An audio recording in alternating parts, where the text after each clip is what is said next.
Hello. हाँ जी। So finally बेटा हम लोग चालू करते हैं जनवरी अटेम्प्ट सीए फाउंडेशन का इकोनॉमिक्स का सजेस्टेड आंसर। और जैसा कि मैंने आपको ऑलरेडी बताया था कि इकोनॉमिक्स का पेपर बेटा एज यूजुअल टफ नहीं आता, अगर एक दो अटेम्प्ट को छोड़ दिया जाए पास्ट में तो सारे के सारे पेपर बेटा 100% रिच के आते हैं। और अगर कोई बच्चा एक सिंपल रीडिंग भी मॉड्यूल का किया होगा ना तो सारे के सारे क्वेश्चन को बेटा आसानी से सॉल्व कर सकता है। तो ये जो सजेस्टेड आंसर मैं आपको बताने जा रहा हूं, वैसे तो यूट्यूब चैनल पे भी आ जाएगा, तो बच्चे हमारे चैनल को सब्सक्राइब करके एम इंस्टीट्यूट के और सारे सजेस्टेड आंसर हो गया, पीवाईक्यू हो गया, आरटीपी एमटीपी हो गई, उसका सॉल्यूशन देख सकता है। तो मैं फाइनली आपके सामने सजेस्टेड आंसर लेकर आने वाला हूं। और एक बात ध्यान रखिएगा बेटा, ये सजेस्टेड आंसर है, तो सजेस्टेड आंसर में हो सकता है कि कुछ आंसर मेरे और मॉड्यूल के बीच में क्लैश कर जाए, मतलब जो आपका एक्चुअल आंसर सजेस्टेड आंसर जो इंस्टीट्यूट देगा उससे कुछ क्लैश कर जाए, लेकिन 99% जो आंसर रहेंगे बेटा लगभग हमारा सेम रहेगा। तो प्लीज मैं आपको ये एक डिस्क्लेमर देना चाहता हूं कि जो आंसर है बेटा मैं इसको बहुत तेजी से सॉल्व करने की कोशिश करूंगा। ऑब्वियसली आप लोगों ने एग्जाम में बेटा 2 घंटा लगाया था, तो उस 2 घंटे की जगह पे मैं कितना भी सॉल्व करूं तेजी से, लगभग 1.25 घंटे के आसपास तो चला ही जाएगा। लेकिन मैं आपसे ये कहना चाहता हूं कि मैं ये उम्मीद करता हूं कि आप सारे बच्चों को 100% सिलेबस रिटेन है, क्योंकि मैं जब क्वेश्चन सॉल्व करूंगा तो मैं तुरंत टू द पॉइंट पे रहूंगा, ना कि मैं बातों को बहुत ज्यादा घुमाऊंगा फिराऊंगा। एकदम क्वेश्चन रीड करो, टू द पॉइंट उसका आंसर दो, डन करे क्या। लेकिन इस पूरे आंसर को देने से पहले एक चीज मैं फिर से रिपीट करता हूं, पेपर आसान था, मैं मॉडरेट भी नहीं बोलूंगा, पेपर आसान था। अगर आप देखोगे ना तो इंस्टीट्यूट ने बेटा एक खेल खेला है, हर 4-5 आसान क्वेश्चन के बाद एक छोटा सा ट्रिकी क्वेश्चन डाल दिया है, फिर अगला 4-5 क्वेश्चन आसान है, इस तरीके का क्वेश्चन चलेगा। तो आइए साहब, मैं डायरेक्टली आपके साथ बिना देरी के इस पूरे के पूरे सजेस्टेड आंसर को चालू करता हूं। और मेरी स्पीड थोड़ी सी ज़्यादा रहेगी, इन शॉर्ट में बोलूं तो स्पीड में थोड़ा मेंटेन करके रखूंगा, तो आप भी बेटा इसी तरीके से ध्यान से देखिएगा और मैच करते हुए आगे बढ़िएगा। तो सबसे पहला बेटा, सबसे पहला आपके सामने क्वेश्चन है कि प्री डोमिनेंस ऑफ ब्यूरोक्रेसी। जो प्री डोमिनेंस होता है बेटा ब्यूरोक्रेसी का, आपको पता है ना 2-3 तरीके से हमारे देश को रेगुलेट किया जाता है, डेमोक्रेसी, हिपोक्रेसी, ब्यूरोक्रेसी। डेमोक्रेसी में प्रजा मालिक होती है, हिपोक्रेसी में राजतंत्र होता है, ब्यूरोक्रेसी में बेटा प्रजातंत्र होता है, कुछ सिलेक्टेड लोग लोगों को अपॉइंट करते हैं। तो बोला गया predominance of bureaucracy and resulting in efficiency and delay which में lead to corruption, red tapism is a demerit of. नालायक सीधा आंसर इसका सोशलिस्ट इकोनॉमी है। याद रखिए तुम्हारे मॉड्यूल का जब स्टार्टिंग चैप्टर आप पढ़ोगे ना कैपिटलिस्ट सोशलिस्ट, वहां पे आपको देखने को मिल जाएगा। मैं और आगे बढ़ता हूं, थोड़ा सा और स्पीड को हम लोग मेंटेन करते हैं। अगला बोला गया consumer surplus. Now consumer surplus is क्या बेटा, तो पहला what a consumer is ready to pay over what he actually pay. बेटा सिंपल अगर मैं बोलूं ना तो कंज्यूमर सरप्लस का मतलब होता है एमयू माइनस क्या बोलो बेटा, प्राइस, यूटिलिटी माइनस प्राइस। तो अगर आप ध्यान से देखेंगे तो यूटिलिटी माइनस प्राइस का मतलब क्या हुआ कि वो क्या क्या क्या एक्चुअली पे कर रहा है, दैट इज कॉल्ड प्राइस, और रेडी टू पे दैट इज कॉल्ड यूटिलिटी। तो इसका सीधा आंसर निकल के आएगा बेटा क्या बोलो, ए। फिर उसके बाद हम आगे बढ़ते हैं क्वेश्चन नंबर 3 पे। बेटा क्वेश्चन नंबर 3 पे अगर आएंगे तो यहां पर बोला गया है कि which of the following are types of measurement of supply elasticity. Supply of elasticity measure करने के क्या क्या तरीके हैं। तो बेटा याद करो मैंने एक पॉइंट इलास्टिसिटी बताया था, याद करो बेटा मैंने एक आर्क इलास्टिसिटी बताया था, ना तो मैंने आपको इन इलास्टिसिटी बताई थी, ना तो मैंने परफेक्टली इलास्टिसिटी बताया था। तो इसका आंसर बेटा डी हो जाएगा। चलते हैं बेटा नेक्स्ट क्वेश्चन पे, ध्यान से सुनिएगा। क्वेश्चन नंबर 4 जो है वो थोड़ा सा प्रैक्टिकल है, एक बार हम इसको भी देखते हैं। बोला गया price of product, come on everyone, price of product जो है वो 100 पर यूनिट है। अगर प्राइस फॉल बाई 20%, रुको रुको रुको, प्राइस ऑफ प्रोडक्ट बेटा 100 है लेकिन प्राइस फॉल करता है 20%, quantity increased by 120 unit, increased by 120 unit. तो सोचो ना बेटा कोई भी चीज अगर 20% से फॉल करती है तो उतने से बढ़ेगी भी, और बढ़ेगी 120 बढ़ गया, इसका मतलब ओरिजिनल जो क्वांटिटी थी वो 100 होगी। आगे चलते हैं। Price elasticity of demand is -1, -1 में है। The new quantity demand due to fall in prices क्या होगा। बेटा एक बात सोचिए, आप मान लो Q1 का अगर फॉर्मूला लिखते हो तो चेंज इन क्वांटिटी अपॉन कितना बोलो बेटा 20% आ जाएगा। तो अगर आप 120 को 20% से डिवाइड करोगे तो 600 आ गया। अब नालायक को ये 600 टिक मत मार देना, 90% बच्चों ने 600 टिक मार दिया है। अरे भाई हमें क्या निकालना है ये देखिए, हमें न्यू क्वांटिटी डिमांडेड निकालना है, न्यू क्वांटिटी। तो सोचो बेटा जब ये आ गया 600 तो न्यू क्वांटिटी कितना आया होगा, न्यू क्वांटिटी आया होगा 600 प्लस बेटा वो बढ़ा कितने से, 120 से, तो 600 plus 120 is equal to 720। Now perfect answer is क्या बोलो बेटा, डी। परफेक्ट आंसर आपका जो होगा वो डी होगा। आगे चलते हैं बेटा, अगले क्वेश्चन की तरफ चलते हैं। अगला क्वेश्चन हमारा है क्वेश्चन नंबर क्या बोलो बेटा 5, और क्वेश्चन नंबर 5 कहता है अदर थिंग्स बीइंग इक्वल, अगर बाकी सब चीजें सेम रहे तो demand for goods and price of its complement, रुको कॉम्प्लीमेंट, सब्सटीट्यूट की बात नहीं कर रहा बेटा। बोला कि अगर बाकी चीजें नॉर्मल, कितना नॉर्मल क्वेश्चन है ना, बहुत नॉर्मल क्वेश्चन है बेटा। बोला कि अगर बाकी चीजें नॉर्मल रहे तो demand for goods and price of it's क्या बोलो बेटा, कॉम्प्लीमेंट। तो कॉम्प्लीमेंट का क्या होगा, ऑब्वियस सी बात है बेटा, इनवर्स रिलेशन। अच्छा, सब्स्टिट्यूट और कॉम्प्लीमेंट गुड्स आपने दो पढ़े होंगे, सब्स्टिट्यूट एक के बदले चाय और कॉफी, लेकिन बेटा कॉम्प्लीमेंट का मतलब होता है एक के बदले, एक के बदले से पेन और इंक की बात की जाए, इस हम कहते हैं। तो ऑब्वियस सी बात है, demand for goods and the price of its complement क्या होता है बोलो बेटा, इनवर्स रिलेशन होता है। आगे चलिएगा, उसके बाद आते हैं which of the following, come on everyone, question number 6 पे आते हैं। Which of the following is the effect of non price determinants, हाँ जी, non price determinants on the leftward shift in क्या बोलो बेटा, डिमांड कर्व। डन करें, leftward shift on क्या बोलो बेटा, डिमांड कर्व। तो अगर आप यहां पर देखेंगे, अगर आप यहां पर देखेंगे, जस्ट वेट बेटा, ऊपर वाला कुछ, बेटा ऊपर वाला ना मुझसे गलत हो गया, इनवर्स नहीं डायरेक्ट रिलेशन होगा, पेन और इंक का डायरेक्ट रिलेशन है ना बेटा, आई एम सो सॉरी, ये थोड़ा सा गलत हो गया। आगे चलते हैं क्वेश्चन नंबर बेटा 6 पे, क्वेश्चन नंबर 6। तो क्वेश्चन नंबर अगर 6 पे आते हैं, हाँ जी, क्वेश्चन नंबर 6 पर आते हैं बेटा। तो क्वेश्चन नंबर 6 क्या कह रहा है कि which of the following is the effect, which of the following is the क्या बोलो बेटा, effect of non price determinant on the leftward shift in क्या बोलो बेटा, डिमांड कर्व। अगर आपका डिमांड कर्व बेटा लेफ्टवर्ड शिफ्ट होता है, थोड़ा सा बेटा कुछ क्वेश्चन की नंबरिंग में गलत हो गई है क्या, क्वेश्चन 4 ठीक है जी, क्वेश्चन 5 का, हाँ जी,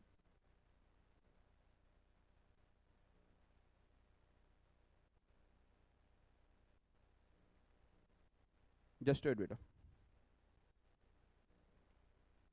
ठीक है ठीक है ठीक है बेटा, ये डायरेक्ट रिलेशन नहीं, इनडायरेक्ट रिलेशन ही है, ये डायरेक्ट रिलेशन नहीं, इनवर्स रिलेशन ही है, हाँ ठीक है। अब आते हैं बेटा क्वेश्चन नंबर किस पे, तो क्वेश्चन नंबर आते हैं बेटा 6 पे। तो क्वेश्चन नंबर 6 है, विच of the following is the effect of non price determinant on the leftward shift in demand curve. कभी कभी ज्यादा होने से क्या होता है ना बेटा कि चीजें एक दूसरे के साथ मिक्स हो जाती है। मुझे लगा क्वेश्चन की नंबरिंग में, चूंकि ये मैंने जो ये पेपर मंगाया है बेटा, ये बच्चे से मैंने स्कैन करके मंगाया है, तो मुझे लगा शायद क्वेश्चन नंबरिंग में इधर उधर हो गया हो। आगे चलिए, विच of the following is the effect of non price determinant on the leftward shift. रुको बेटा, जब आप डिमांड कर्व बनाते हो और डिमांड आपका लेफ्टवर्ड शिफ्ट होता है, क्या होता है बोलो बेटा, लेफ्टवर्ड, तो ऑब्वियस सी बात है कि यहां पर बेटा कॉम्प्लीमेंट का प्राइस क्या होगा बोलो, राइज कर जाएगा। तो इसका आंसर 6 का जो होगा बेटा, वो आपका आंसर क्या है, B.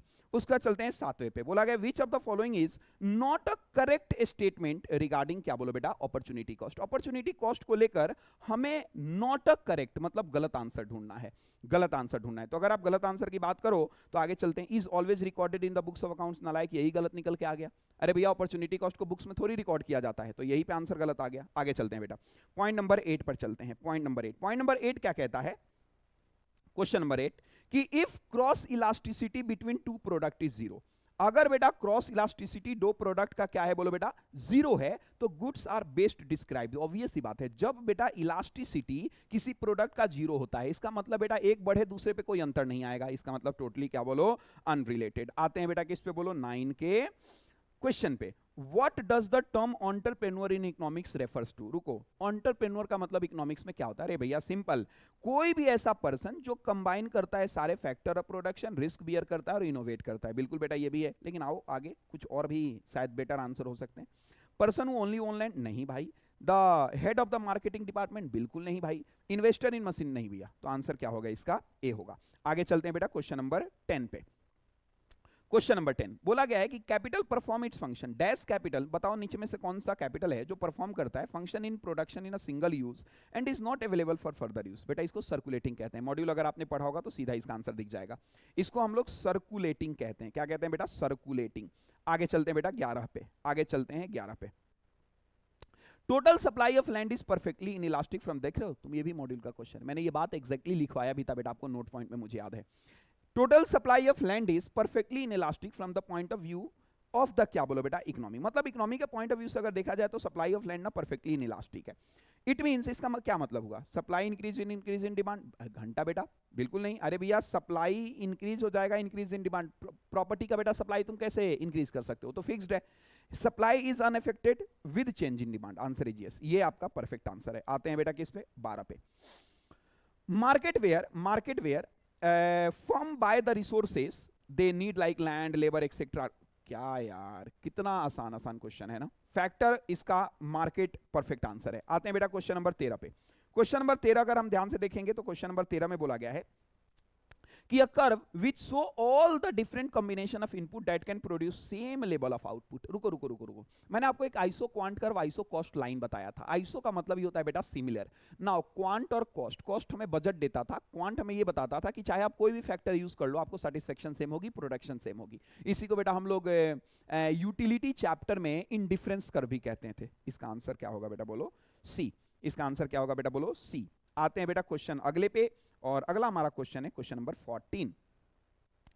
Which of the following is core characteristics of oligopoly. देखो बेटा ओलिगोपोली का सबसे मेन कैरेक्टरिस्टिक जो होता है ना वो होता है इंटरडिपेंडेंसी बिटवीन फर्म। फर्म एक दूसरे पे इंटरडिपेंडेंट नहीं होती। इफिशिएंट एलोकेशन ऑफ रिसोर्सेज नहीं बेटा। लीज एड नहीं भाई। यूनिक प्रोडक्ट नहीं है, तो मोनोपोली में होता है। तो परफेक्ट आंसर है बेटा इंटरडिपेंडेंस बिटवीन फर्म। आते हैं question number 15। Question number 15 practical question है, थोड़ा सा सही से करिएगा, ध्यान देके करिएगा। If output increased, come on, अगर आउटपुट इंक्रीज होता है फर्म का 60 से 70, आउटपुट आपका 60 से 70 जाता है, leading to increase in total revenue, जिसके कारण आपका रेवेन्यू भी बढ़ गया 100 से 120। What is the marginal revenue? Come on, marginal revenue क्या है बेटा? तो एमआर का फॉर्मूला लगाइए, change in TR upon change in Q. 120 minus 100 को अगर हम अपॉन में करते हैं बेटा 70 माइनस 60 से, तो आप कर लो इसका आंसर क्या आ रहा है। इसका आंसर आ रहा है, अगर आप ध्यान से देखें तो 20 अपॉन 10 दूनी 20, आंसर आ जाएगा बेटा डी। आंसर क्या आ जाएगा बेटा आपका? डी। आगे चलते हैं, अगले पे चलते हैं। अगला क्वेश्चन नंबर हमारा क्या है बेटा बोलो? 16। क्वेश्चन नंबर क्या है बेटा? 16। तो एक बार क्वेश्चन नंबर 16 को देखते हैं। क्वेश्चन नंबर 16 बहुत ध्यान से देखिएगा। तो क्वेश्चन नंबर 16 में, इन अ मोनोपोली मार्केट, अगर आपका average total cost average revenue से ज्यादा आ जाए, सिंपल, अगर आपका एवरेज टोटल कॉस्ट बेटा एवरेज रिवेन्यू से ज्यादा आ रहा है, तो इस सिचुएशन में बेटा फर्म को लॉस इनकर्ड होगा। फर्म क्या करेगी बेटा बोलो? लॉस इनकर्ड करेगी। फर्म लॉस इनकर्ड करेगी। आगे चलते हैं बेटा अगले क्वेश्चन पे। क्वेश्चन नंबर आपका क्या है बोलो? 17। तो question number 17 what all about, एक बार देखते हैं। बोला गया cross elasticity of demand for monopolist product. अगर बेटा मैं क्रॉस इलास्टिसिटी ऑफ डिमांड की बात करूं for monopolist product and any other product is, cross elasticity of demand for monopolist product and any other products, बेटा सिंपल है ना, zero होगा। क्यों जीरो होगा? क्योंकि इसका कोई सब्सटीट्यूट नहीं है, इसका कोई सब्सटीट्यूट नहीं। को cross elasticity of demand for monopolist product and any other product is, क्या बोलो बेटा? सिंपल, जीरो या वेरी स्मॉल, क्योंकि इसका कोई सब्सटीट्यूट नहीं होता। आते हैं बेटा क्वेश्चन नंबर 18 पे। क्वेश्चन नंबर 18 क्या कहता है? विच of the following is not true for long run equilibrium of perfectly competitive industry. All not true बेटा मतलब हमें गलत ढूंढना है कि नीचे दिए गए कौन स्टेटमेंट गलत है। All firm in the industry are in equilibrium, बेटा परफेक्टली कॉम्पिटिटिव, बिल्कुल, जब परफेक्टली कंपटीशन चल रहा है तो हर फर्म इक्विलिब्रियम पे होगी। All firm earning are super normal profit, नहीं बेटा, यही गलत आंसर है। तो आपका आंसर हो जाएगा बी, सारे सुपर नॉर्मल प्रॉफिट में नहीं होंगे। क्वेश्चन नंबर आ जाते हैं बेटा 19 पे, और क्वेश्चन नंबर 19 क्या है? A market characterized by a small number of large buyer, रुको रुको, a small number of large buyer and is mostly relevant to factor market is term. इसको बेटा हम लोग ओलिगोप्सनी कहते हैं, ओलिगोप्सनी। ड्यूस्पनी होता है जिसमें बेटा हम लोग 2 सेलर रखते हैं, डिओपोली 2 सेलर। बेटा जो मोनोस्पनी होता है उसमें हम लोग 1 बायर रखते हैं, 1 बायर। बायलेटरल मोनोपोली होता है बेटा, उसमें 1 बायर 1 सेलर होता है, 1 बायर 1 सेलर। तो इसका आंसर क्या होगा बेटा? ओलिगोप्सनी, जिसमें small number of large buyer होते हैं, फ्यू भी इसको कहा जाता है, फ्यू। क्वेश्चन नंबर बेटा आपका आते हैं 20 पे। तो क्वेश्चन नंबर 20 का एक बार देखिएगा क्या है। क्वेश्चन नंबर 20 कहता है बेटा कि purchase of foreign currency contracted eight future rate. तुम बेटा कोई फ्यूचर रेट पे फॉरेन करेंसी खरीद रहे हो, तो अगर फ्यूचर रेट पे फॉरेन करेंसी खरीद रहे हो बेटा, बिना क्वेश्चन को आगे पढ़े ही फॉरवर्ड मार्केट है। फॉरवर्ड मार्केट का मतलब ही होता है बेटा क्या, कि तुम करंट में फ्यूचर रेट कोट करते हुए कॉन्ट्रैक्ट एग्जीक्यूट करते हो। आगे चलेगा क्वेश्चन नंबर 21 पे बेटा। हाँ जी, क्वेश्चन नंबर क्या बोलो बेटा? 21। विच of the following is not a lagging economic indicator. बेटा लैगिंग, लैगिंग मतलब होता है हिस्ट्री, पास्ट। लीडिंग, लैगिंग और कॉन्करेंट, बिजनेस साइकिल का क्वेश्चन है बेटा।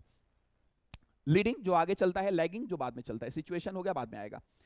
तो इसका आंसर क्या है? अनएम्प्लॉयमेंट नहीं भैया, कॉर्पोरेट प्रॉफिट नहीं भैया, लेबर कॉस्ट पर यूनिट नहीं भैया, change in the stock price, हाँ बेटा ये इसका आंसर है, क्योंकि ये करंट में है, पास्ट में नहीं बेटा। डन करे क्या? और यहां पे हमें ये बोला है नॉट अ लैगिंग इंडिकेटर, मतलब कौन सा ऐसा है जिसमें ऐसा नहीं होता कि वो ट्रेंड आ गया और इंडिकेशन बाद में हो रही है। तो that is a change in stock price, ये करंट में होता है। आगे चलिए क्वेश्चन नंबर 22 बेटा। क्वेश्चन नंबर क्या बोलो? 22। क्वेश्चन नंबर 22 क्या है? ध्यान से सुनिएगा। Refer to the following data. Sales दिया गया है 1000 करोड़, डेप्रिसिएशन है 70 करोड़, ओपनिंग स्टॉक है 100, क्लोजिंग स्टॉक है 90, जीएसटी 100 करोड़ है, इंटरमीडिएट कंजम्पशन 440 है। कम ऑन, देखो बेटा, आप इन्होंने क्वेश्चन भी निकाला है ना, तो वैल्यू एडेड मेथड से निकाला है। आपको नेशनल इनकम निकालना है वैल्यू एडेड मेथड। मैं तो कहता हूं कि क्वेश्चन को थोड़ा सा टफ किया जा सकता था ये बोल के कि आप वैल्यू एडेड मेथड को यूज करो, छोड़ दो, बच्चा देखेगा कि उसमें जीडीपीएमपी निकलता है, एनएनपीएफसी निकलता है, या क्या निकलता है। तो बेटा अगर मैं आपको छोटा सा क्रक्स वर्ड में बोलूं तो ये हमसे जीडीपीएमपी पूछ रहा है, क्योंकि जीडीपीएमपी को ही बेटा जीवीएमपी कहते हैं। और आपको पता है बेटा फॉर्मूला होता है आउटपुट माइनस क्या बोलो, intermediate consumption. Now intermediate consumption 440 crore दिया है बेटा, लेकिन आउटपुट हमें नहीं पता। कम ऑन एवरीवन, आउटपुट हमें नहीं पता, लेकिन आउटपुट हमें भले पता हो ना हो। आउटपुट का फॉर्मूला क्या होता है बेटा, sales plus change in stock, change in stock. Done करे क्या, सेल्स प्लस क्या बोले बेटा, चेंज इन स्टॉक। तो सेल्स यहां पे दिया गया है आपका, कितना दिया गया बेटा, 1000। और अगर सेल्स 1000 दिया गया है तो उसमें प्लस करो बेटा, क्या प्लस करो, 90 माइनस 100, दैट इज क्या बोलो बेटा, क्लोजिंग माइनस ओपनिंग। क्योंकि चेंज इन स्टॉक का फॉर्मूला ही होता है क्लोजिंग माइनस ओपनिंग। और यहां कर दो 440। अगर मैं यूज करूं, इसको देखूं, तो बेटा ये आपका आ गया है 550 करोड़, 550। तो अगर 550 देखेंगे तो इसका आंसर आ जाएगा बेटा डी, इसका आंसर आ जाएगा डी। सिंपल, छोटा शॉर्ट क्वेश्चन बेटा। आते हैं क्वेश्चन नंबर 23 पे। हाँ जी, question number 23, which of the following is not a characteristics of contraction. Contraction की बात हो रही है बेटा, तो नेगेटिव एनर्जी है हमारे लिए कॉन्ट्रैक्शन। तो बोला गया follow in the level of investment, हाँ ये होता है, लेकिन हमें बोला गया नॉट अ कैरेक्टरिस्टिक्स, मतलब जो कॉन्ट्रैक्शन में नहीं होता, तो ये तो होता है बेटा, not answer. Fall in employment level, ये भी होता नहीं आंसर है। Decrease in the input demand, नहीं भैया। बैंक क्रेडिट एक्सपेंड, घंटा बेटा, इकोनॉमी जब डाउन ट्रेंड में है तो लोन कौन लेगा, लोन लोगे तो पे कैसे करोगे, तो इसका आंसर डी है बेटा। आते हैं क्वेश्चन नंबर 24 पे। Which item is not included, ध्यान रखिएगा, not included when calculating national income using the income method. Compensation of employ आता है भाई, मिक्स इनकम आता है, नालायक। देख रहे हो तुम क्वेश्चन कैसा कैसा है, क्या नहीं आता, तो interest paid on consumption loan. अरे भैया ये तो एक्सपेंडिचर है और एक्सपेंडिचर मेथड में आएगा, तो इसका आंसर क्या होगा बेटा, सी होगा। आते हैं 25 पे। ये भी आसान क्वेश्चन है बेटा, ये भी आसान। कैलकुलेट रियल जीडीपी, अगर आपका नॉमिनल जीडीपी 450 है, जीडीपी डिफ्लेटर का फॉर्मूला निकालो बेटा, हो जाएगा आपका क्वेश्चन। और प्राइस इंडेक्स 120 दिया गया है, प्राइस इंडेक्स 120 बेटा आपका दिया गया है। तो अगर आप ध्यान से देखेंगे तो PI is equal to price index is equal to nominal upon में रियल कर दो बेटा, इनटू में 100 कर दो, इनटू में 100 कर दो। डन करे क्या, सो यहां पर बेटा अगर हम देखें रियल को, तो रियल इज इक्वल टू क्या हो जाएगा, रियल इज इक्वल टू हो जाएगा नॉमिनल अपॉन में बेटा क्या बोलो, प्राइस इनटू 100। तो अगर बेटा मैं देखूं तो 450 को बेटा तुम अपॉन कर दो 120 से, इनटू कर दो 100, आपका आंसर आ जाएगा। देखो बेटा क्या आंसर आ रहा है आपका, बेटा आंसर आ रहा है approx 375। Answer is C. Now following data को यूज करो, आंसर करो सेक्शन नंबर 26 और 27 को।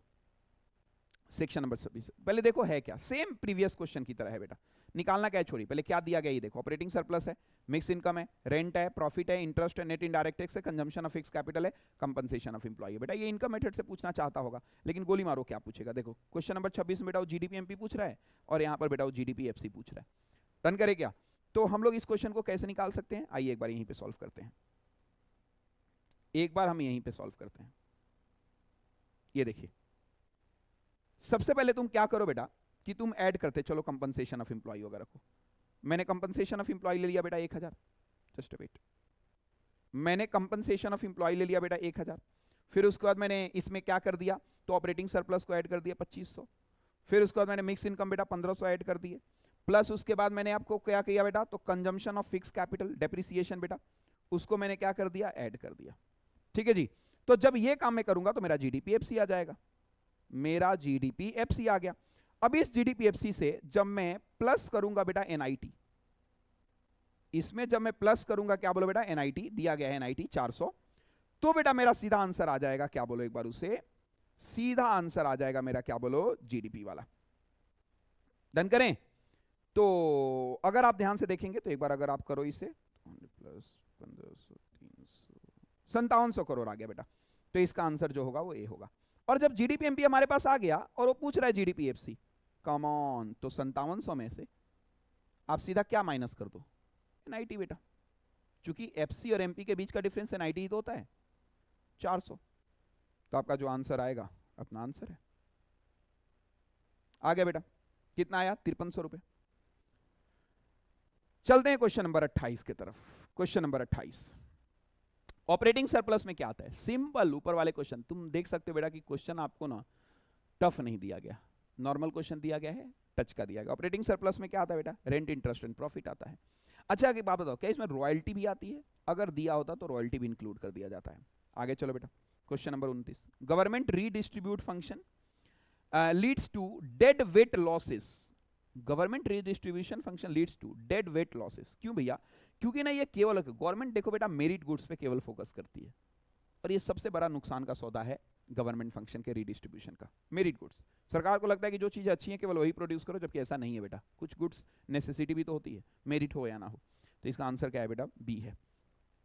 आगे चलते हैं बेटा, क्या बोलो?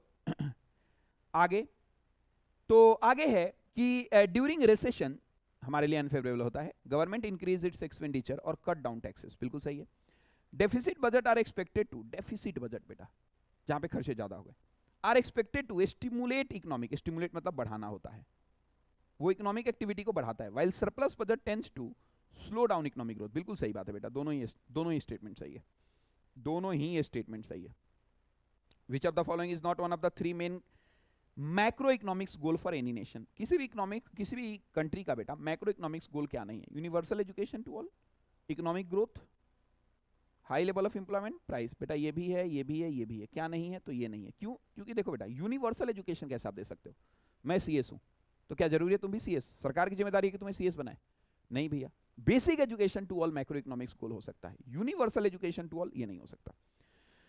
हाँ जी, क्वेश्चन नंबर आते हैं बेटा 32, स्टैगफ्लेशन। तो बेटा क्वेश्चन नंबर 32 क्या कहता है? स्टैगफ्लेशन। बेटा स्टैगफ्लेशन एक ऐसा सिचुएशन होता है जहां पे अनएम्प्लॉयमेंट भी आता है और इन्फ्लेशन भी रहता है, दोनों तरफ से मार पड़ती है। ये बहुत गंदा सिचुएशन होता है। तो आ जाइए, increase tax leading to reduce disposable, नहीं भैया। Economic situation where inflation and employment exist, side, हाँ ये इसका सही आंसर, स्टैगफ्लेशन इसी को कहते हैं। आई थिंक सो बेटा ये बात शायद मैंने आपको नहीं लिखवाई थी अपने नोटबुक में, स्टैगफ्लेशन, लेकिन तुम्हारे मॉड्यूल में है बेटा, इवन लेसन राउंड अप में भी उन लोगों ने दे रखा है। हाँ जी, जीएसटी क्या है बेटा? तो प्रोडक्शन घंटा, इनकम बेस नहीं भैया, टर्नओवर बेस नहीं भैया, कंजम्पशन बेस यस। जो स्टेट कंज्यूम करता है वही उस पर टैक्स देता है। जैसे तुम बेटा कोई चीज कंज्यूम करते हो तो देखा होगा आपने जीएसटी पे किया है। क्वेश्चन नंबर 34, सीधा फॉर्मूले का क्वेश्चन है। Which equation accurately represents expanded version of equation of exchange? बेटा मनी मार्केट का ये क्वेश्चन है बेटा, और PT is equal to MB M वैस, क्रेडिट मनी को इंक्लूड किया गया था, तो ये इसका आंसर है बेटा। सीधा क्वेश्चन है फॉर्मूले से। आगे चलिएगा, speculative demand. Speculative demand for money can be closely link to which of the following situation? देखो बेटा, स्पेकुलेटिव डिमांड फॉर मनी जो होता है ना बेटा, वो इन्वेस्टमेंट को बढ़ावा देता है, इन्वेस्टमेंट को, चूंकि स्पेकुलेटिव मनी कमाने के लिए लोग इन्वेस्ट करते हैं। सीधा आंसर है बेटा, क्या बोलो? Attractive investment opportunity. 36 पे आते हैं। Which of the following is not a channel, ध्यान रखिएगा, not a channel of monetary policy? मतलब इन शॉर्ट में बोलूं तो कौन सा मॉनेटरी पॉलिसी का मेथड नहीं है? तो क्या सेविंग एंड इन्वेस्टमेंट चैनल है, कैश फ्लो चैनल है, एक्सचेंज रेट चैनल है, ओपन मार्केट चैनल नहीं है। आ जाओ, टॉबिन साहब ने क्या कहा था जी? तो टॉबिन साहब ने Tobin in his theory of liquidity preference function frame the relationship between, simple बेटा, वो बात करते थे इंटरेस्ट और डिमांड ऑफ मनी का, इंटरेस्ट और डिमांड ऑफ मनी की बात करते थे। आंसर इसका आ जाएगा सी। आगे चलते हैं बेटा क्वेश्चन नंबर 38 पे। तो क्वेश्चन नंबर अगर 38 देखोगे तो बेटा ये निकाल लेना, ये 1 में आर आर लगा देंगे, 1 आर आर आर। तो अगर आप ध्यान से देखेंगे तो बेटा इसका एक 1 में 8% कर लेना, 1 में बेटा 12.5% कर लेना, जो आपका आंसर है बेटा वही आपका आंसर है। डन करें? तो this is the situation, this is the क्या बोलो बेटा सिचुएशन। अगर आप देखोगे 1 में 8% और 1 में बेटा 12.5%, जो भी आंसर आए, एक बार अगर मैं देखूं तो बेटा ये आ रहा है 12.5 और ये आ रहा है 8, that is a, that is a. Credit multiplier पूछ रहा है ना बेटा, फॉर्मूला आपको पता ही है।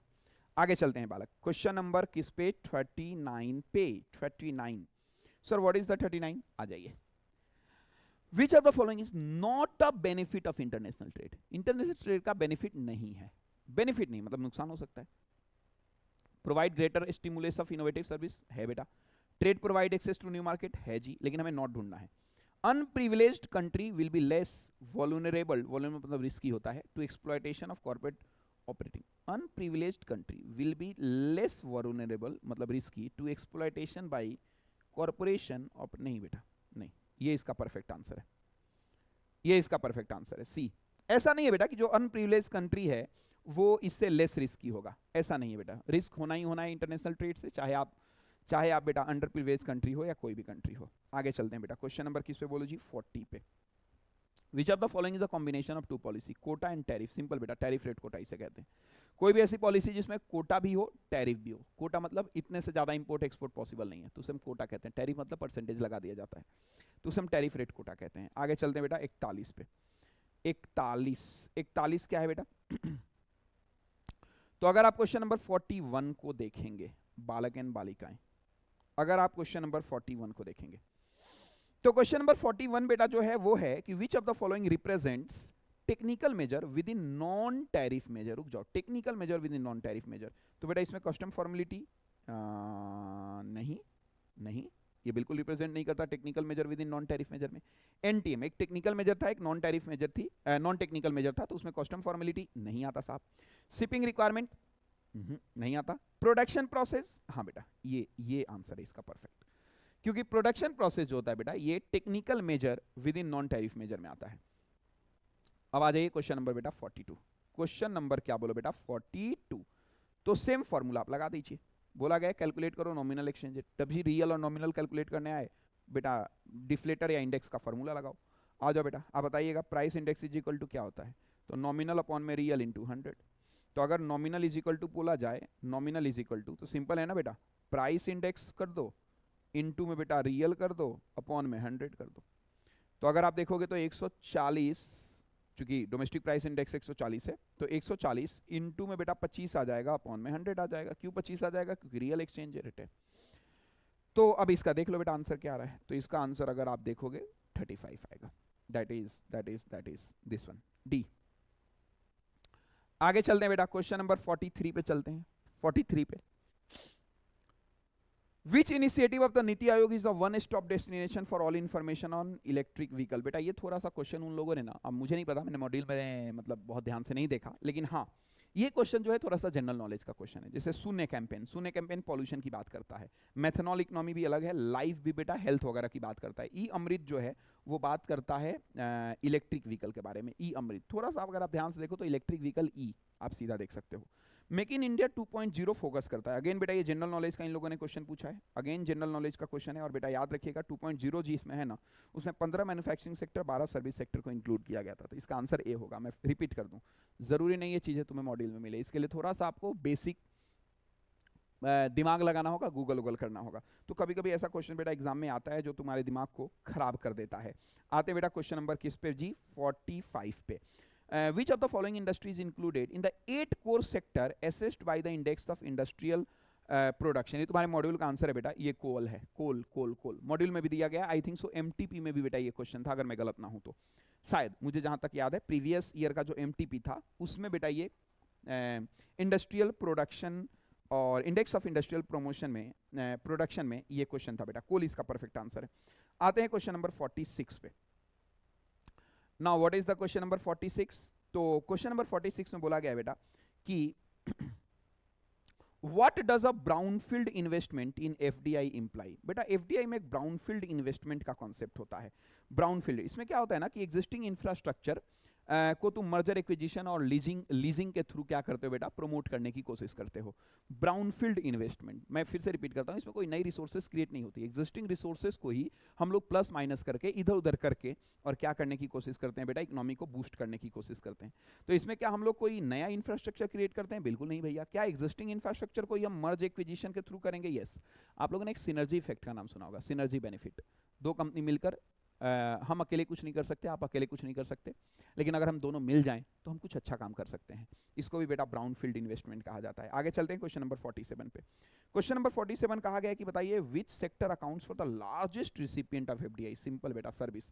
भारत आज अगर बादशाह है तो ये बादशाह बेटा सिर्फ और सिर्फ, ये बादशाह बेटा सिर्फ और सिर्फ किसके कारण है, तो सर्विस सेक्टर के कारण है। भारत में तो मैन्युफैक्चरिंग सेक्टर ना के बराबर होती है बेटा, ना के बराबर।